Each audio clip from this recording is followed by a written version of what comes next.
Wala ka ba talagang experience or never ka palang nakapag-work online?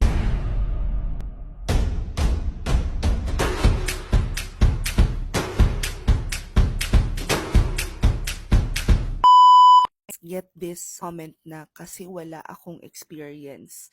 Lalo na sa live, tas biglang, are you sure na never ka pa nag-work? Nag-work po ako ng 10 years sa BPO or 15 years na po ako sa government or meron ako negosyo ng ganito katagal. And I'm like, that is experience. I'm not sure why a lot of people think na when you say experience, it's different kapag ka online at saka sa corporate. The only thing that you need to remember is this. Pag magsisimula ka pa lang, kung ano yung ginagawa mo sa labas, yun yung magiging selling point mo pag magsisimula ka pa lang as a freelancer, but it doesn't necessarily mean na wala kang experience. Now, for students, let me ask, have you ever traded time for money or time for, let's say, credits sa school? Or have you ever handled, eto magandang halimbawa, kunwari ginawa mo yung jowa mo ng project, 'di ba?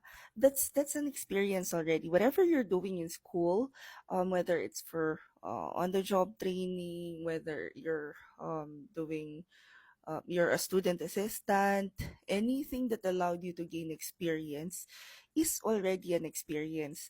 The only thing that you have to do now is how are you going to use yung ganong previous experience to position yourself as someone who can help the client's business. Kung hindi pa rin kayo sure, paano nyong ipoposisyon yung sarili ninyo as someone who can help the client, then ask yourself this. What can you do?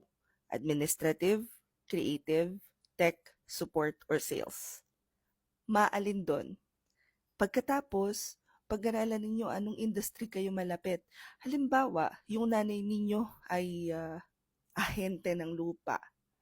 Tapos tumutulong kayo sa pagpo-post sa social media accounts.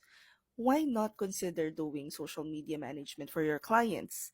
While looking for clients, nagpa-practice din kayo dun sa negosyo ng nanay nyo. Something to consider. You're not really sure paano pa nga ba, saan nga ba kayo huhugot ng experience, you might want to check out yung mga classes namin na may internship. All you have to do is, that link in my bio, kung hindi nagwo-work, copy and paste sa browser. Sa Instagram naman, pwede nyo i-click to. Kung nasa Facebook ko naman kayo, i-check nyo yung caption. At kung nasa YouTube naman kayo, i-check nyo na lang yung description box. I'd usually post clips like this also at saka yung link sa thread. But if you want to know where the kalat happens, it's right on Twitter. You will then be taken to this page. Pag tinignan nyo dyan, pack free resources. Nandyan lahat. May 364-day challenge tayo na pwede nyong itry. And sa pag ni-scroll nyo siya pataas, makikita nyo na lahat ng paid classes namin. At yan may internship. Lahat yan, makagain kayo ng experience. So, why not take advantage of it, right? 999 pesos lang yung mga classes na yan. May kasama na siyang live session. You'll get a copy of the recording. You'll also get 2 weeks of internship. You'd have something to put in your portfolio as a proof na nakapag-practice talaga kayo. You will also have mock interview, which is a practice ng one-on-one with me, and we'll also check yung inyong mga gagamitin para mag-apply. And after that, you'll get your certificates. The goal of our program is to be able to provide you with as much materials and experience that you might need para makapagsimula kayo. But nasa sa inyo pa rin yan kung ipupush nyo talaga at kung tatapusin ninyo. Hope this helps. Comment any questions you guys have about working from home. Follow for more work from home chismis. Bye!